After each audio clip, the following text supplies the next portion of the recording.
So what would be the 3 to 5 things that startups that knock on your door have wrong? The focus or the main attention of many startup educational programs are dedicated more to the form of their pitch decks, the presentations, and so on and so forth. But basically, what I'm mostly looking for is the passion, the energy, and the main knowledge that they need to have in order to crack some industries and to be successful.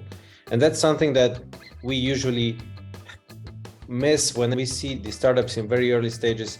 Either they're not knowledgeable about the industry they're getting into, or they simply are not showing that commitment, that energy, that they would be willing to break the walls to succeed. This is something that we are missing. And by taking them through the first stages of their thinking, even thinking about what they want to do, I think that we can help them have a better narrative for their startups and to be more creative in terms of presenting themselves to the investors.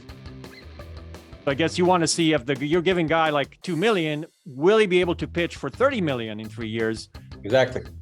Yeah. Exactly. And not just that, will he be willing to, or not just willing, but able to pitch his solution to potential clients as well? Because pitching the company to the investor is not much different from pitching your product to your client. And if they show that they are having trouble with presenting themselves to the investor, how can we trust them that they will be able to sell their products later on?